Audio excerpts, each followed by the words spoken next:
الحمد لله نحمده ونستعينه ونستغفره ونؤمن به ونتوكل عليه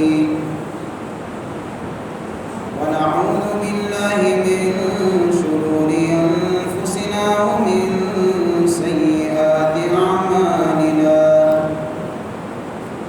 من يهده الله فلا مضل له ومن يضلله فلا هادي له ونشهد أن لا إله إلا الله وحده لا شريك له ونشهد أن سيدنا وسندنا ومولانا محمدا عبده ورسوله صلى الله تعالى عليه وعلى آله وأصحابه أجمعين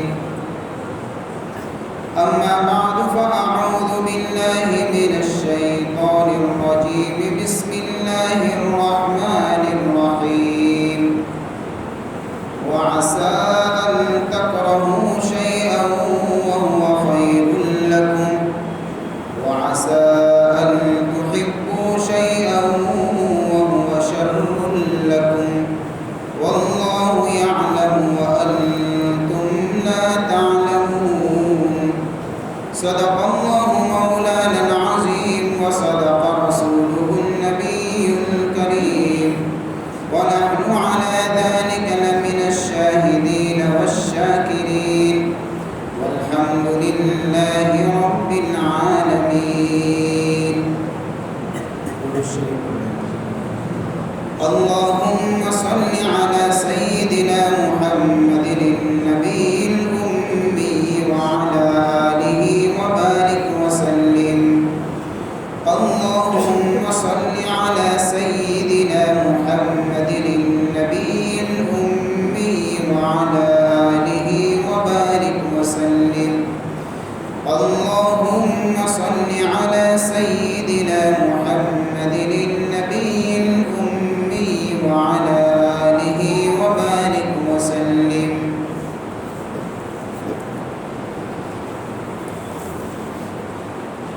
قابل قدر محترم دوست اور بزرگوں،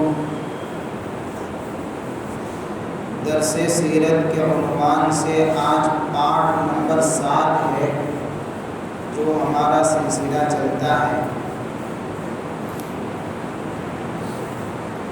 گزشتہ جو سیرت کے عنوان پر بات آئی تھی اس میں بات یہاں تک پہنچی تھی کہ حضور پاک صلی اللہ علیہ وسلم کی ولادت کے بعد آپ کو دودھ پلانے کا مسئلہ چل رہا تھا۔ میں نے بتایا تھا کہ آپ علیہ السلام کو دودھ پلانے والی جو عورتیں ہیں اس میں سے آپ کی والدہ تو ہے ہی، اس کے ساتھ حضرت سویبہ نے دودھ پلایا ہے ابو لہب کی آزاد کردہ باندی، اور تیسرا نمبر جن کا نام آتا ہے وہ حضرت حلیمہ سعدیہ رضی اللہ تعالیٰ عنہا کا نام ہے، اور حضرت حلیمہ رضی اللہ تعالیٰ عنہا حضور پاک صلی اللہ علیہ وسلم کو دودھ پلانے کا جو واقعہ پیش آیا ہے اس کو بڑی دلچسپی کے ساتھ اور بڑے بہترین انداز میں اس کا منظر کھینچا ہے اور اس واقعے کو بیان فرمایا ہے۔ عرب کے شرکاء کا معمول تھا عام طور پر کہ یہ لوگ اپنے بچوں کو دودھ پینے کے زمانے کے اندر وہ دیہات کی عورتوں کے حوالے کر دیا کرتی تھی، عورتیں بستی کی عورتیں آتی تھی اور ان شریف لوگوں کے گھرانوں کے بچوں کو لے جاتی تھی اور دیہات میں جا کر ان کو یہ عورتیں دودھ پلاتی تھی۔ اس کی وجہ یہ ہے کہ بچوں کی طبیعت عام طور پر دیہاتوں میں اچھی بنتی ہے اور ان کی تندرستی کے اوپر اچھی توجہ رہتی ہے۔ ایک ماحول ہے شہر کا اور ایک ماحول ہے دیہات کا، دونوں کے کلائمیٹ کے اندر فرق ہوتا ہے۔ شہر کا جو ماحول ہوتا ہے اس میں عام طور پر وہ چستی، وہ پھرتی جو ہونی چاہیے اور جو جسم کو ملنی چاہیے وہ نہیں ملتی، بمقابل اس کے کہ جو دیہات میں ملتی ہے۔ اس کی آب و ہوا صاف شفاف ہوتی ہے، وبائی چیزیں اندر نہیں ہوتی، اور دیہات کا ماحول ہوتا ہے، بچے کھیلتے کودتے ہیں، ان کا جسم مضبوط بنتا ہے۔ شہر کے بچوں میں یہ چیز ہوا نہیں کرتی۔ لہذا حضرت حلیمہ سعدیہ رضی اللہ تعالیٰ عنہ بھی ایک قافلے کے ساتھ میں مکہ مکرمہ تشریف لائی تاکہ کسی کا بچہ مل جائے اور ان کو لے کر جائے اپنی بستی میں اور دودھ پلائے۔ تو یہاں تک تو واقعہ ہو چکا تھا کہ ان کے ساتھ میں آنے والی ساری عورتوں نے کسی نہ کسی بچے کو اٹھایا، اور جو عورت حضور پاک صلی اللہ علیہ وسلم کے پاس پہنچی تو یہ سمجھ کر حضور کو چھوڑ دیا کہ یہ تو یتیم بچہ ہے، اس کا باپ نہیں ہے، ہم دودھ پلائے گی تو ہمیں اس خدمت کا حق کیا ملے گا؟ اس لیے کہ باپ نہیں ہے تو خدمت کا حق کیا ملے گا؟ حضرت کسی نے حضور پاک صلی اللہ علیہ وسلم کو لیا نہیں۔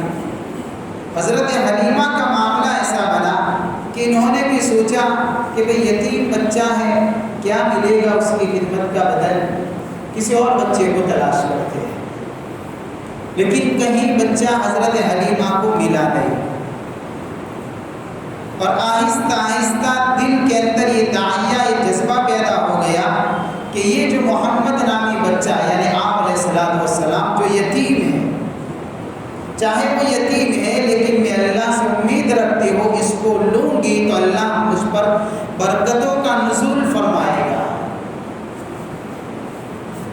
اسی وجہ سے حضور پاک صلی اللہ علیہ وسلم نے یتیم کے فضائل بیان فرمائے کہ اس کی پرورش کے اوپر، اس کی کفالت پر بندے کو کیا ملتا ہے، کیونکہ آپ نے یتیمی کا زمانہ دیکھا ہے، آپ نے یتیموں کو بھی دیکھا ہے، آپ نے خود نے یتیمی کی زندگی گزاری ہے، اس لیے اللہ کے نبی نے یتیم کے فضائل بیان فرمائے۔ روایتوں میں آتا ہے حضور پاک صلی اللہ علیہ وسلم نے فرمایا کہ جو کوئی بندہ کسی یتیم کی کفالت کرے، اس کے کھانے پینے کی ذمہ داری اٹھا لے، کل قیامت میں اللہ اس کو جنت کا داخلہ نصیب فرمائے گا۔ یعنی بہت بڑی فضیلت ہے اس کے اوپر۔ اور روایتوں میں آتا ہے کہ گھروں میں سب سے بہترین گھر وہ ہے کہ جس گھر کے اندر کوئی یتیم ہو اور وہ گھر والے اس یتیم کی تربیت اور پرورش کرتے ہو، اس کے ساتھ اچھا سلوک کرتے ہو۔ اور گھروں میں سب سے بدترین اور برا گھر وہ ہے کہ کسی گھر میں یتیم موجود ہو اور وہ گھر والے اس یتیم کے ساتھ بدسلوکی کرتے ہو، یہ سب سے برا گھر ہے۔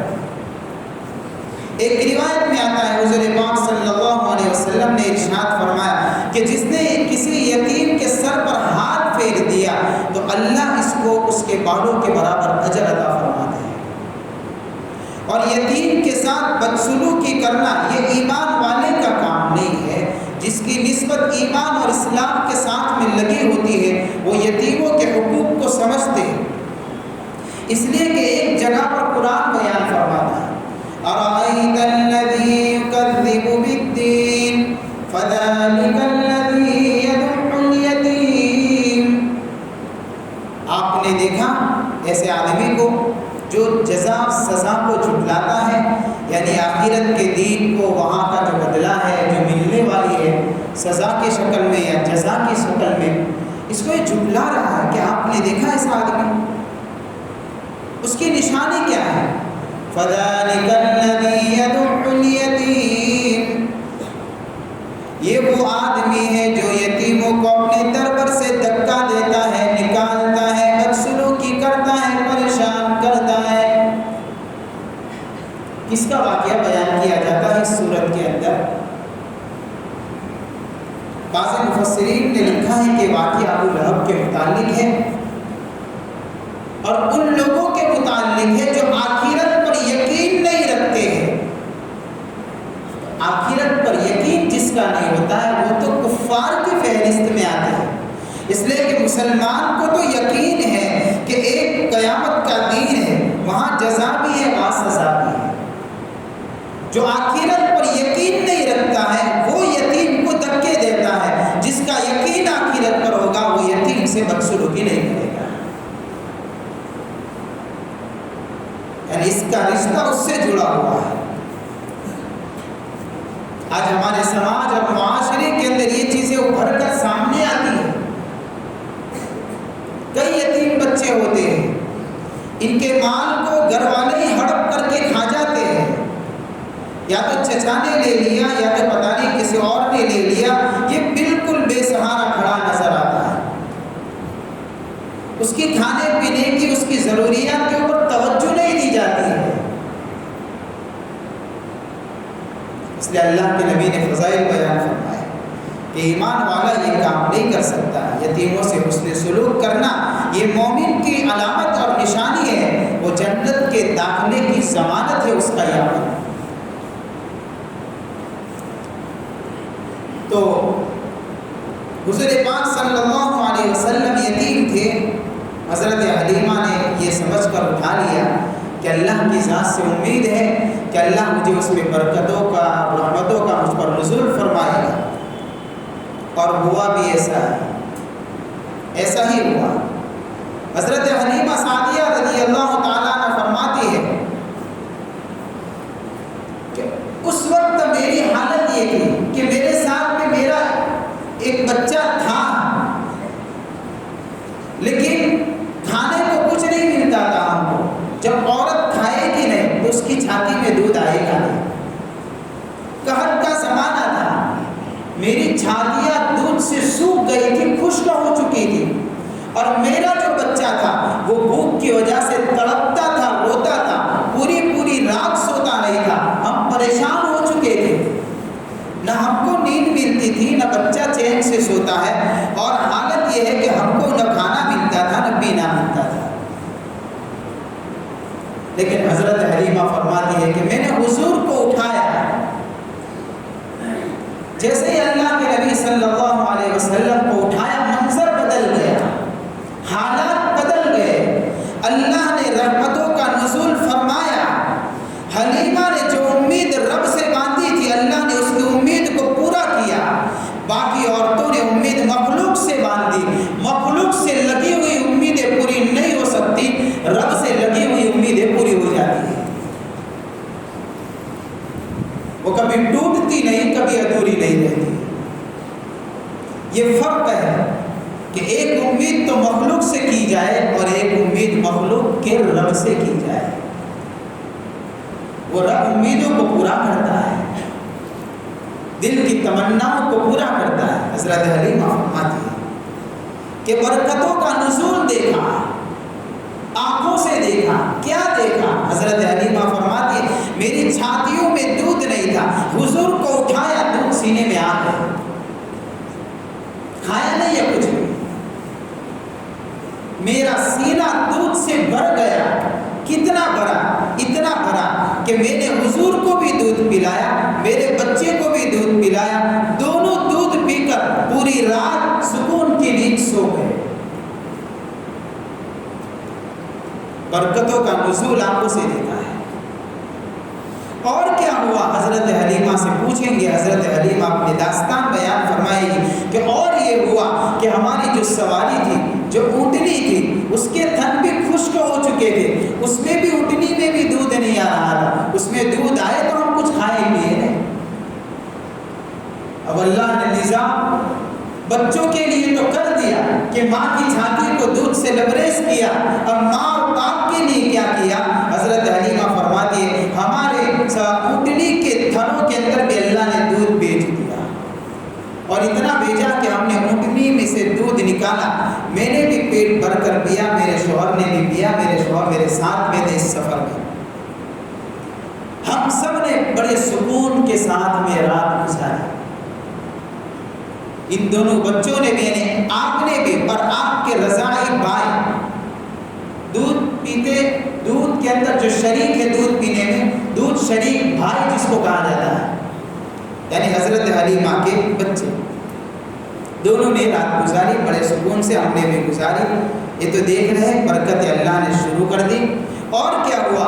حضرت حلیمہ فرماتی ہے اور معاملہ یہ تھا کہ جب ہم بچہ لینے کے لیے اپنی بستی سے نکلی تھی تو میری سواری کی پوزیشن یہ تھی کہ سارے کے سارے لوگ اپنی سواریوں سے بڑے تیز رفتاری کے ساتھ میں آگے چلتے تھے۔ میری سواری اتنی کمزور، اتنی بے بس ہو چکی تھی، اس کو کھانا نہیں ملا، اس کو چارہ نہیں ملا، وہ چلنے کے لائق نہیں تھی، اس پر چابک برسائے جاتے تھے۔ قافلے کی عورتیں کہا کرتی تھی کہ حلیمہ کی سواری نے ہم کو تھکا دیا ہے، سب آگے نکل جاتے ہیں، حلیمہ کے انتظار میں ہمیں اپنے قافلے کو روکنا پڑتا ہے، چل ہی نہیں سکتی یہ سواری،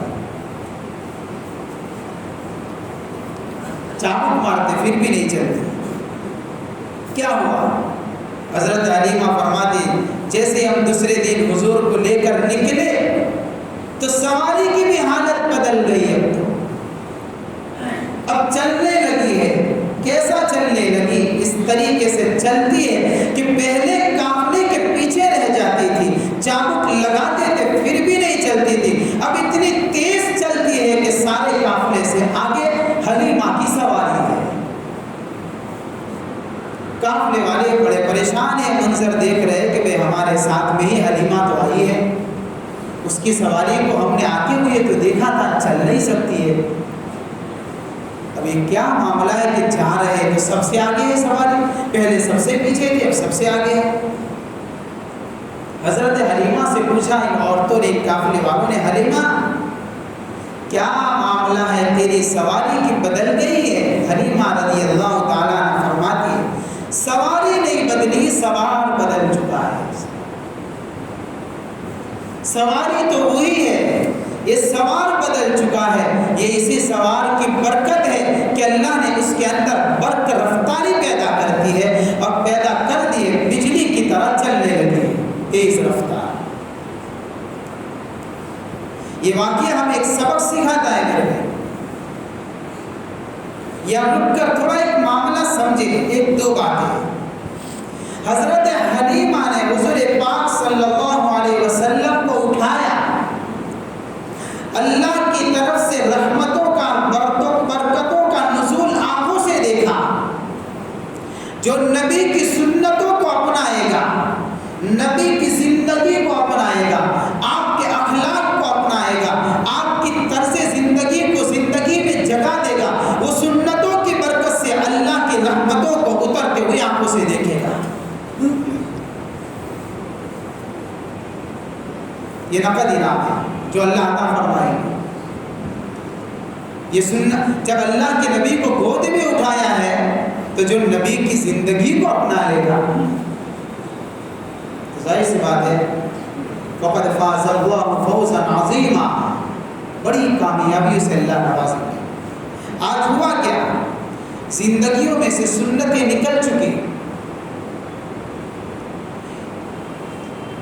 ہم اپنی زندگی کو صبح اٹھنے سے لے کر رات سونے تک، رات سونے سے لے کر صبح اٹھنے تک اپنے 24 گھنٹے کی زندگی کا جائزہ لے لیں، اپنے کاروبار کو دیکھیں، اپنے معاش کو دیکھیں، اپنی ازدواجی زندگی کو دیکھیں، اپنے خاندانی زندگی کو دیکھیں، اپنے معاملات کو دیکھیں، اپنے طور طریق کو دیکھیں، اپنے رہن سہن کو دیکھیں۔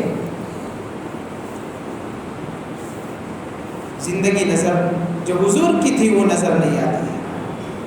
اور یہاں پر اللہ فرماتے قُلْ إِن كُنتُمْ تُحِبُّونَ اللَّهَ فَاتَّبِعُونِي يُحْبِبْكُمُ اللَّهُ وَيَغْفِرْ لَكُمْ ذُنُوبَكُمْ۔ اگر اللہ سے محبت کا دعویٰ ہے تو پھر یہ کام کرو کہ رب تک پہنچنے کے لیے میرے نبی کا سہارا لینا پڑے گا، میرے نبی کی زندگی کو اپنانا پڑے گا، میرے نبی کی سنتوں کو زندگی میں لانا پڑے گا۔ اے رب العالمین کیا ملے گا؟ اللہ فرماتے یحببکم اللہ ویغفر لکم ذنوبکم، دو انعام سے اللہ نوازیں گے۔ ایک انعام تو یہ ہے اللہ کو زمین کے اوپر محبوبیت عطا فرمائیں گے، دوسرا انعام یہ ہے کہ آخرت میں اللہ گناہوں کی مغفرت عطا فرمائیں گے۔ یہ سنتوں کی برکت ہے۔ یہ نبی کی یہی تو وہ برکت ہے جو نبی کی زندگی کو اپنائے گا، اللہ اس پر رحمتیں نازل فرمائے گا، یہ برکتیں نازل فرمائیں گے۔ آپ کی طرز زندگی سے زیادہ قیمتی کسی کی زندگی نہیں ہے، لیکن افسوس ہے کہ ہمیں دنیا میں ناچنے والوں کی زندگی تو پسند آ گئی، ان کے کٹے ہوئے بال تو پسند آ گئے، ان کا لباس تو پسند آ گیا، ان کا رہن سہن پسند آ گیا، ان کے طرز زندگی کو تو اپنا لیا، اور جس نبی کی زندگی پر اپنانے کی وجہ سے، جس نبی کی زندگی کو لانے کی وجہ سے، عمل کرنے کے اوپر اللہ یہ انعام سناتا ہے کہ اللہ محبوبیت اتارے گا۔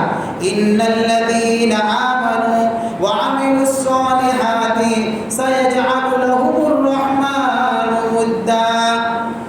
رب کا محبوب بننا ہے تو کام کر لیجئے، ایمان کو مضبوط بنا دیجئے، اعمال صالحہ کو سنتوں کی روشنی میں کر لیجئے۔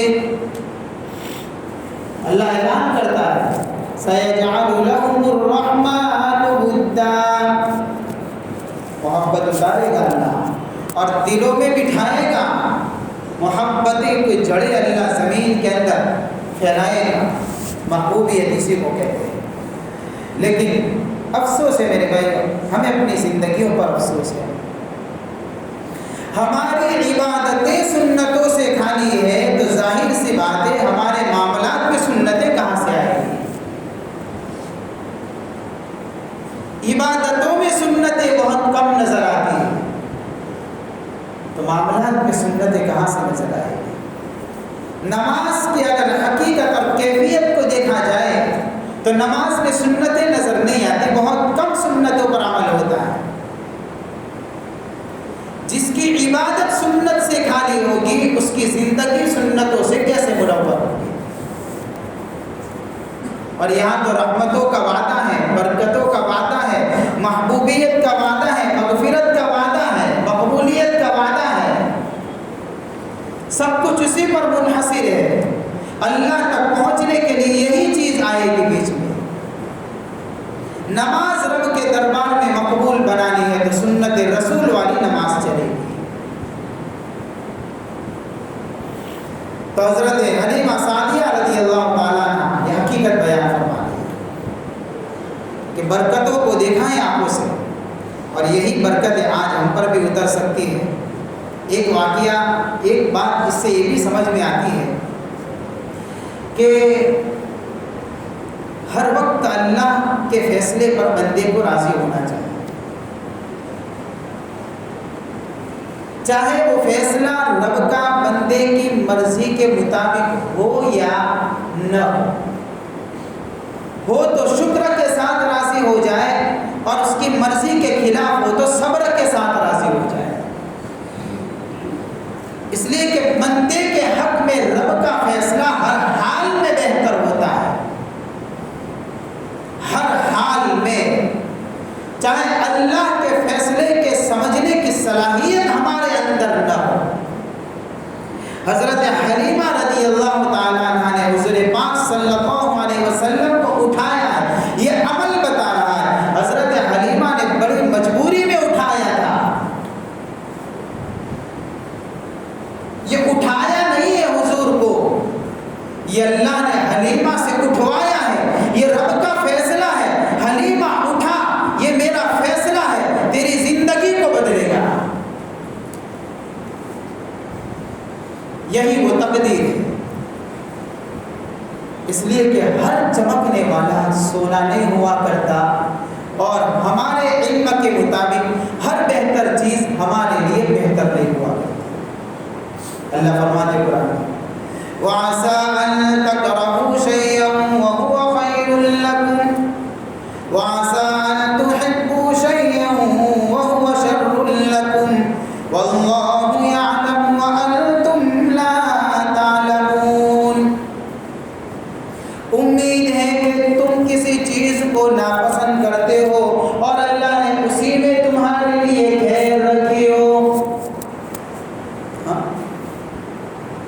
ہوتا ہے ایسا کئی مرتبہ، اور آگے اللہ کیا فرماتا ہے وَعَسَىٰ أَن تُحِبُّوا شَيْئًا وَهُوَ شَرٌّ لَّكُمْ، قریب ہے کہ تم کسی چیز کو پسند کرنے لگو لیکن اسی میں تمہارے لیے کوئی شر چھپا ہوا ہو.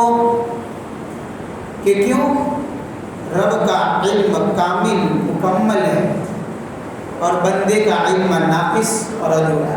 واللہ یعلم وانتم لا تعلمون، اللہ جو جانتا ہے تم نہیں جانتے ہو، اپنے فیصلے کے متعلق بھی تمہارے پاس علم نہیں ہوتا ہے.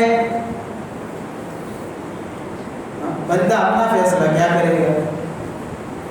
یہ ہوتا ہے، اسی کو کہیں گے تقدیر. تقدیر اسی کا نام ہے، رب کے فیصلے پر راضی ہونا، ہر معاملے کو یہ سمجھ کر قبول کرنا کہ اگر میرے رب نے میرے لیے یہ فیصلہ کیا ہے مجھے منظور ہے. ما اصاب من مصیبت فبما کسبت ما اصاب من مصیبت فی الارض ولا فی انفسکم الا فی کتاب من قبل ان نبرأها ان ذلك علی اللہ یسیر. اللہ فرماتے ہیں روئے زمین کے اوپر جو کوئی بھی مصیبت پہنچتی ہے یا تم کو جو کوئی بھی مصیبت پہنچتی ہے، اللہ فرماتے ہیں پہلے سے ہم نے اس کو لکھ کر طے کر دیا ہے کہ معاملہ ہونے والا ہے. اگلی قوموں کے ساتھ میں آیا، ہمارے ساتھ میں آئے، اجتماعی طور پر آئے، انفرادی طور پر آئے، کسی کی پرسنل لائف کے ساتھ میں کوئی بھی معاملہ جڑا ہوا، جو بھی حالت پیش آتی ہے، یہ ساری کی ساری چیزیں اللہ نے اپنے تقدیر کے اندر لکھ دی. ان ذلک علی اللہ یسیر، رب کے لیے مشکل نہیں ہے فیصلے. کیوں؟ لکی لا تأسوا علی ما فاتکم ولا تفرحوا بما آتاکم، تاکہ جو چیز ہاتھ سے چھٹ گئی اس پر افسوس نہ کرو اور جو چیز مل گئی اس پر اترانے نہ لگو. رب کا فیصلہ سمجھے گا، افسوس بھی نہیں کرے گا. رب کا فیصلہ سمجھے گا، نعمتوں کے ملنے پر تکبر نہیں کرے گا. ہر معاملہ اللہ کے ساتھ میں جڑا ہوا ہے، یہی وہ تقدیر ہے. حضرت حلیمہ کا واقعہ ہمیں سبق سکھا رہا ہے کہ حضرت حلیمہ نے اٹھایا. کیوں اٹھایا؟ اللہ کا فیصلہ، اور پھر رب کا فیصلہ کھل کر اس طریقے سے پھر سامنے آیا ہے. پھر وہ رحمتیں دیکھیے، وہ برکتیں دیکھیے. چاہے بظاہر کوئی بھی مسئلہ ہو، ظاہر میں مشکل نظر آتا ہو، لیکن نگاہ اگر اللہ کی طرف سے ہے، اللہ کی طرف ہے، تو پھر اللہ ان مشکل راہوں میں اللہ راستے نکالتا ہے. حضرت حلیمہ سعدیہ رضی اللہ تعالیٰ عنہ فرماتی ہے کہ ہم نے حضور پاک صلی اللہ علیہ وسلم کو لے کر ہمارا سفر جاری کر دیا.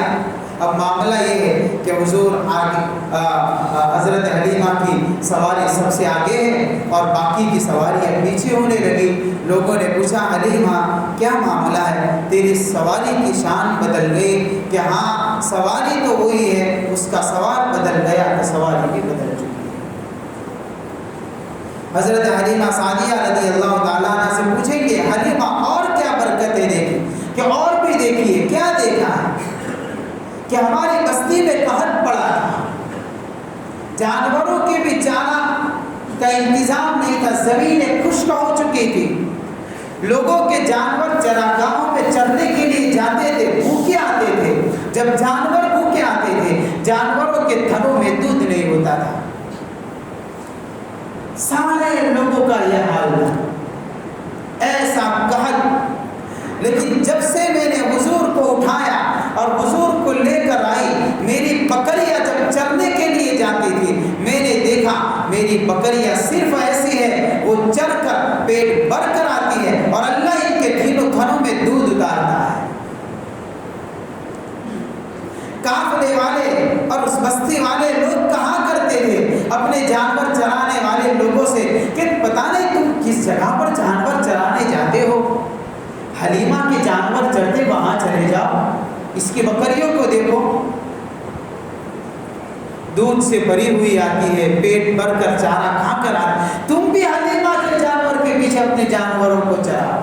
سیرت نگار علماء کرام نے لکھا کہ لوگوں نے اپنے جانور حلیمہ کے جانور کے پاس چھوڑ دیے، لیکن یہ خدا نے منظر دکھانا تھا، پھر بھی کسی کا جانور کسی کو چارہ نہیں ملتا تھا، حلیمہ کی بکریاں پیٹ بھر کر آتی تھی۔ ابھی سے رحمتوں کا نزول لوگ دیکھتے ہیں، کسی کے جانور کو چارہ نہیں ملتا، کسی کے جانور کے تھن میں دودھ نہیں آیا، ایک حلیمہ ہی ہے۔ ان کے شوہر نے اسی لیے کہا تھا جب ان برکتوں کو دیکھا کہ واللہ ایسا لگتا ہے حلیمہ تو نے کوئی قیمتی بچے کو اٹھا لیا ہے، کوئی ہیرا ہے جو تیرے ہاتھ میں آ چکا ہے، جس کو یتیم چھوڑ کر چھوڑ دیا گیا تھا، وہ صرف یتیم نہیں ہے، وہ در یتیم ہے، پتہ نہیں بے سہاروں کا سہارا بننے والا ہے۔ حلیمہ کے شوہر نے حضرت حلیمہ سے جملہ کہا تھا اس وقت، اور ہوا ہے، ہزاروں بے سہاروں کا سہارا اس سے ملا ہے۔ اللہ نے خزانوں کے ڈھیر لگائے ہیں، قیصر و کسریٰ کا تخت حضور کے قدموں میں آیا ہے، وہاں کے خزانے کو اللہ نے حضور کے قدموں میں لا کے کھڑا کیا ہے۔ لیکن یہ بیک گراؤنڈ حقیقت تو کوئی وہی سمجھے گا جو اللہ کی طرف سے کسی کو فراست ملی ہو، کسی کو سمجھ ملی ہو، کسی کو دور کی نگاہیں ملی ہو، تو واقعے کے حالات کو کوئی سمجھ جائے گا۔ حضرت حلیمہ سعدیہ رضی اللہ تعالیٰ عنہ فرماتی ہے کہ حضور پاک صلی اللہ علیہ وسلم کو اس طریقے سے ہم نے 2 سال تک دودھ پلایا، 2 سال مسلسل، جیسے بچے کو دودھ پلانے کی مدت ہوا کرتی ہے۔ اب اس کے بعد کیا ہے کہ مجھے حضور کو ان کی والدہ تک پہنچانا تھا، 2 سال پورے ہو چکے ہیں، لیکن اب یہ برکتیں ایسی دیکھی، ایسی رحمتیں دیکھی، اور یہ سارا منظر جو پورا بدلا ہوا دیکھا۔ حضرت حلیمہ فرماتی ہے کہ 2 سال ہو گئے تو حضور کو دینے کے لیے پہنچے، لیکن دل تو نہیں مانتا تھا کہ اس بچے کو اس کے ماں کے پاس چھوڑ دیا جائے، ماں سے اجازت لے کر کچھ اور اپنے پاس رکھے۔ لہذا حضرت حلیمہ سعدیہ رضی اللہ تعالیٰ عنہ 2 سال کے بعد حضرت آمینہ کے پاس پہنچتی ہے حضور کو لے کر۔ اس وقت آپ کی عمر 2 سال کی ہو چکی تھی، اور حضرت آمینہ سے کہا کہ آمینہ، ہم نے اس بچے کی جو حالات دیکھے، جو کیفیات دیکھی، اس کی جو رحمتیں دیکھی، تو سے ہم درخواست کرتے ہیں کہ اگر تو چاہے تو تھوڑے دن اور اس بچے کو میرے پاس رہنے دیں، اس سے ہم فائدہ اٹھانا چاہتے ہیں، اس کی برکتوں کو ہم دیکھنا چاہتے ہیں، یہ برکتیں ہم اور بھی زیادہ ہم لوٹنا چاہتے ہیں۔ آمینہ اگر تمہاری اجازت ہو تو واپس لے جاؤ، اجازت مانگی۔ حضرت آمینہ فرماتی ہے آپ علیہ السلام کی والدہ کہ ٹھیک ہے حلیمہ، جب تو کہتی ہے تو لے جا۔ اور اس زمانے میں جب حضرت حلیمہ حضور کو دینے کے لیے آمینہ کی خدمت میں پہنچی ہے تو کچھ وبا مکہ میں پھیلی ہوئی تھی، تو حضرت آمینہ نے یہ سمجھ کر کہ وبا بھی پھیلی ہوئی ہے اور یہ بیچاری بڑی طلب کے ساتھ میں اور بھی مانگ رہی ہے، لہٰذا حضرت آمینہ نے اجازت دے دی کہ جا لے جا اور اپنے پاس رکھو۔ اس طریقے سے گویا کہ پھر دوبارہ حضرت آمینہ سے اجازت دے کر حضرت حلیمہ حضور پاک صلی اللہ علیہ وسلم کو لے کر پھر سے واپس آئی ہے۔ واپس آنے کے بعد آپ علیہ السلام پھر چلنے بھی لگے ہیں اور اپنے رضائی بھائیوں کے ساتھ بکریاں چرانے بھی جانے لگے ہیں۔ 4 سال کی جب عمر ہوئی تو اس وقت آپ کے ساتھ میں ایک واقعہ پیش آیا ہے، اسی واقعے کو کہتے شق کے صدر کا واقعہ، سینہ چاک کرنے کا واقعہ۔ یہ واقعہ بڑا تفصیل طلب ہے، آپ کی زندگی میں کتنی مرتبہ آپ کے سینے مبارک کو چاک کیا گیا، آخر کیا راز چھپا ہوا تھا کہ حضور کے سینے کو چیرا گیا، اندر سے دل نکالا گیا، یہ کیا پاری کیا ہے، یہ ساری ڈیٹیل ہے جو انشاءاللہ آئندہ مجلس میں آپ کے سامنے رکھنے کی کوشش کروں گا۔ اللہ تعالی ہمارے دلوں میں حضور پاک صلی اللہ علیہ وسلم کی وہ عظیم محبت پیدا فرمائے کہ جو محبت ہمیں سنتوں پر چلنے کا ذریعہ بنائے۔ وآخر دعوانا